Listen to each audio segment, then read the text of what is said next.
shoot, I said as you claim it. Instant Xbox, spin the block, his legs slide. Fast talker, no riddling, moonwalker, selling moon rock just to make dividends. You in traffic with family? That much making a portrait. Gun kick back, not grannies from porches. David on the scene, you know that it's scorching. What's a man with king? No response to the saying, advancing the line, advancing the payment. You front the game and shoot, I said as you claim it. You already know the time, told my boys to hold the line. We gon' shoot it out in seconds, leave you posted like a vine. Bow your head down to the king, leave your roses at the shrine. We stay ready for the war, just need the king to drop the sign. Say what you running from, what you running from? I'm with my team, we bleed green, that's what you wanted, huh? Say what you running from, what you running from? I'm with my team, we bleed green, that's what you wanted, huh? This what you wanted, this what you wanted, huh? Peace and blessings. Welcome back to Xbox Frontline News. It's your boy, the King. Still getting over the cold, and Diddy is still home. Anyway, we saw what went down today. Now, I know a lot of people is going to be amped up about this Nintendo Direct.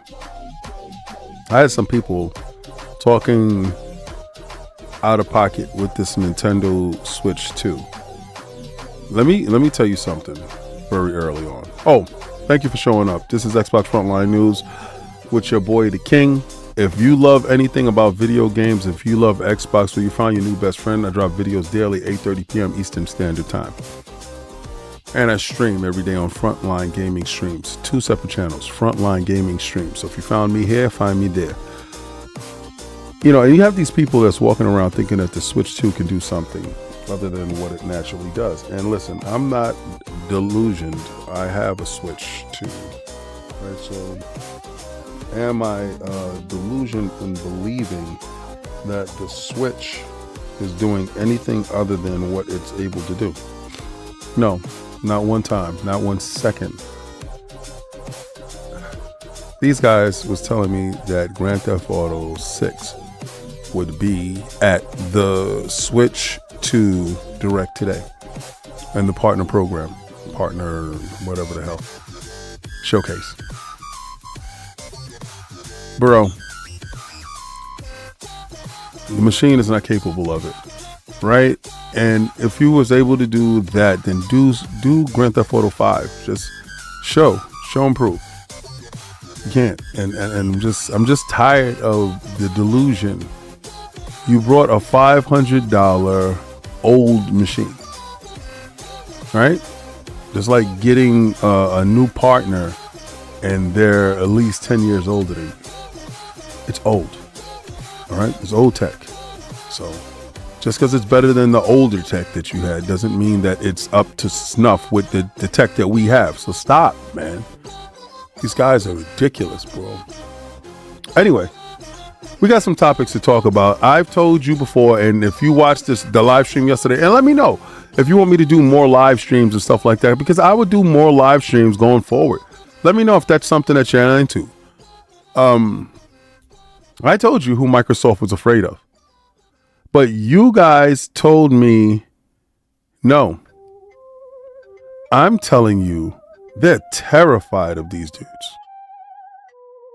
Now, we covered this on a live show, and just in case you don't get my live show information, well, here you go.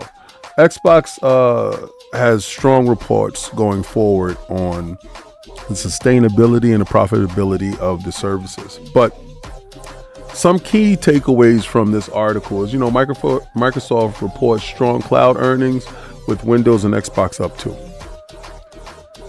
The Azure cloud revenues grew 39% year over year. They have made a total of this whole fiscal year $76.4 billion in revenue and $27.2 in net in just the fourth quarter. This is a rise of 24% overall. And with this amount of money being made from Windows Surface revenues and cloud and software, the OEM products did get a bump up from, I think it was like 1% to 3%, but that wasn't taking into account the new Surface products that was reduced or were introduced to the marketplace.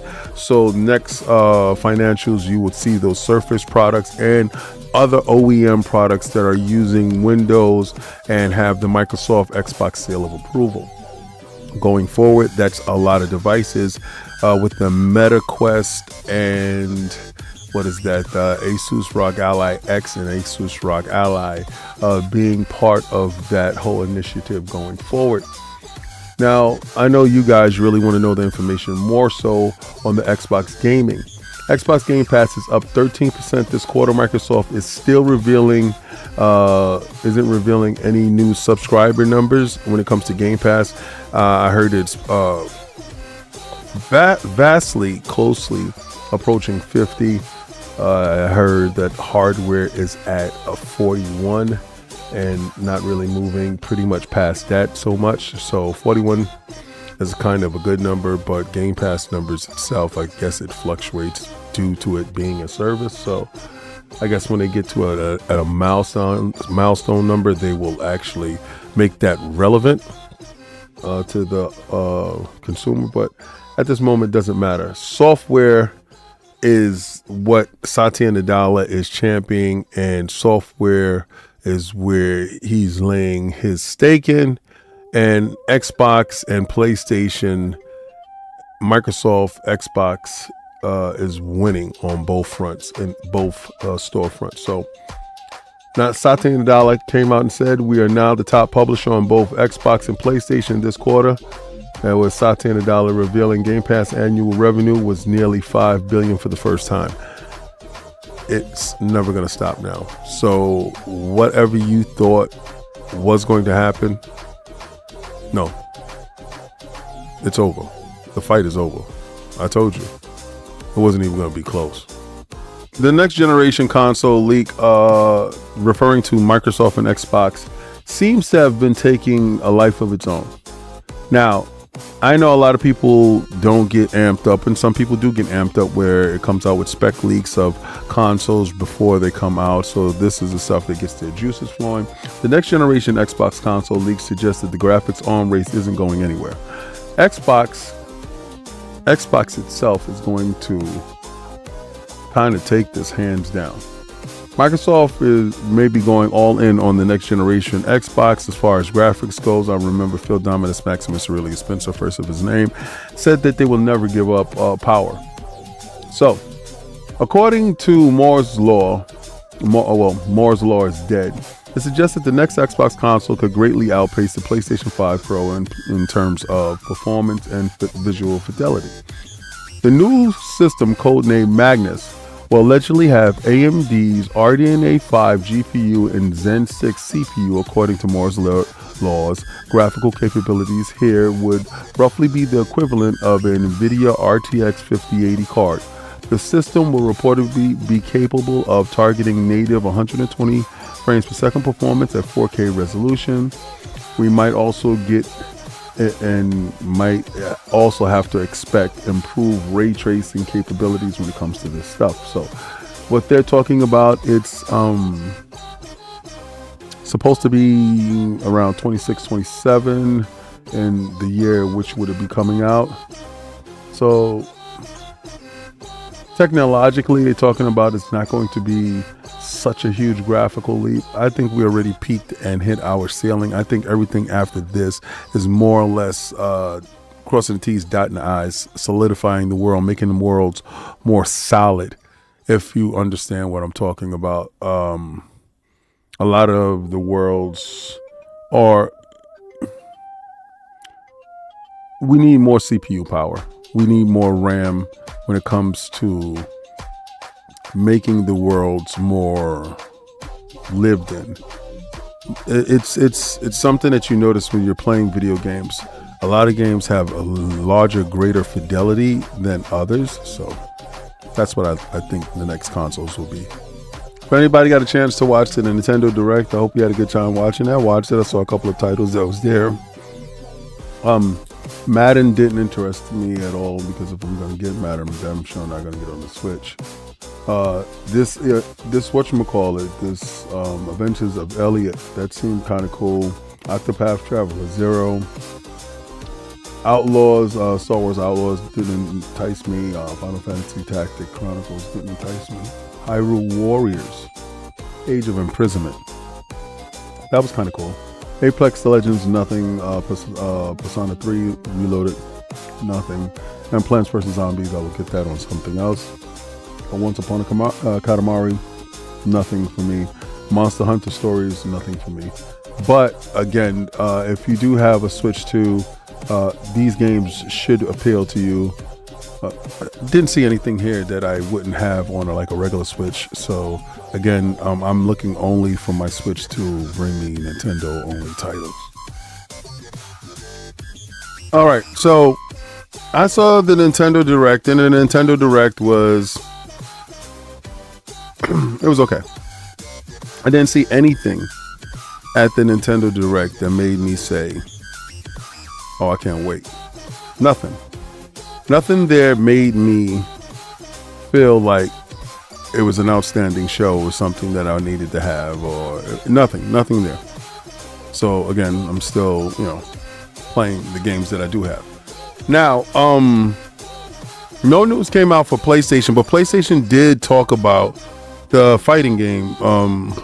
What is it? The Marvel Token fighting game. So they did talk about that, and they went into the basic beginnings of the fighting system for that game.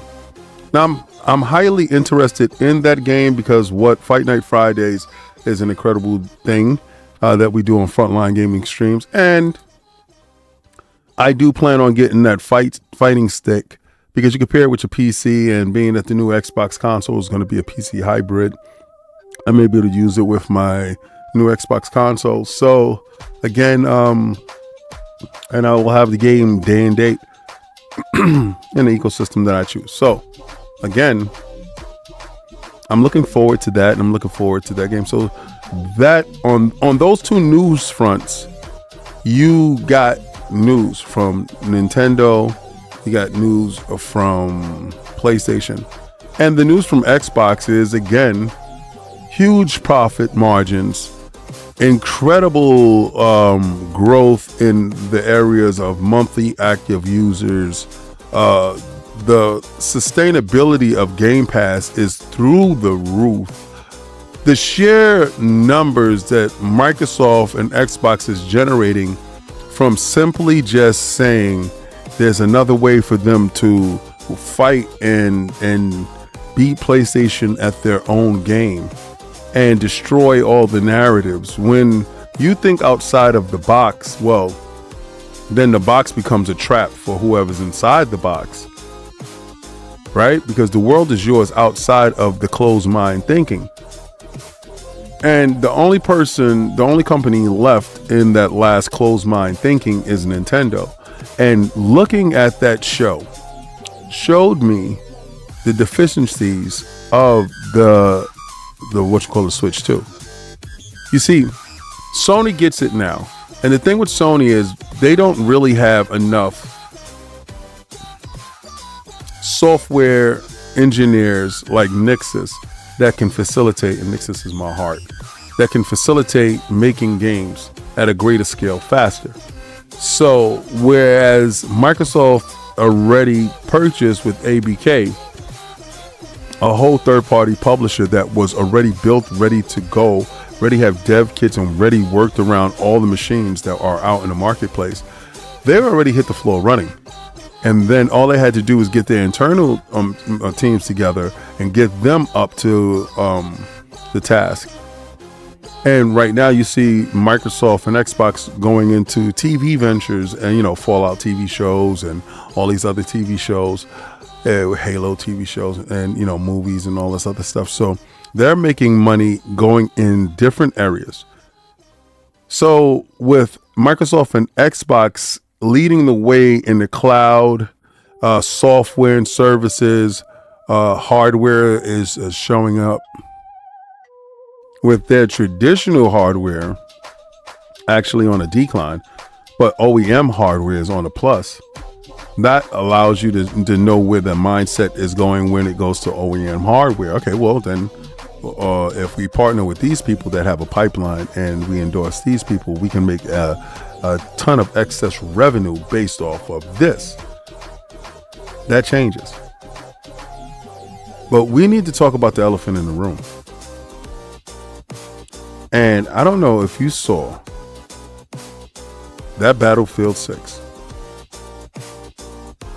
But I'm here to tell you, I was absolutely right when I told you the reason why they rolled back the price is because they cannot have Call of Duty out there being significantly more than Battlefield.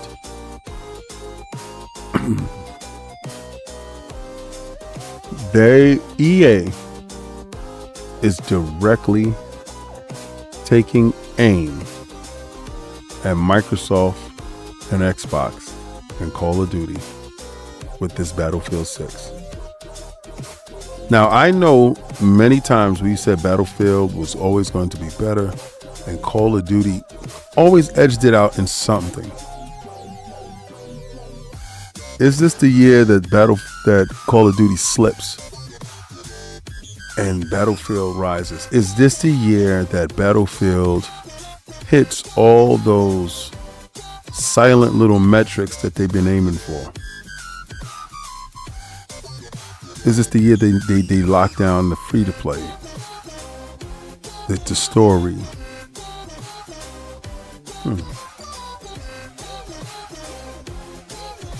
This year, what I want Battlefield to do is make compelling characters that live. What Call of Duty does is they make compelling characters that people remember, know, and when they see, they feel a kinship to them, so people get wrapped into the stories. I want to know if Battlefield will actually do that. But what I saw from that multiplayer today, I'm going to tell you, beyond a shadow of a doubt, that was the most ruckus, rambunctious fight that I've seen. I'm not going to lie to you. That multiplayer looked insane. And when we can do community streams and we're going Iron Lords versus Mr. Boomstick or Iron Lords versus whoever you guys choose, the Realm versus IGN, when we are able to do those matches, I saw so many different things. I saw the world crumbling. That's only possible if you concentrate on current gen machines. Call of Duty's in trouble. And I know you guys are going to say, yes, say that every year. Now, the casual dudes, they don't really care. If they've been playing Call of Duty, they don't really care. They're going to keep playing Call of Duty. But I'm telling you something.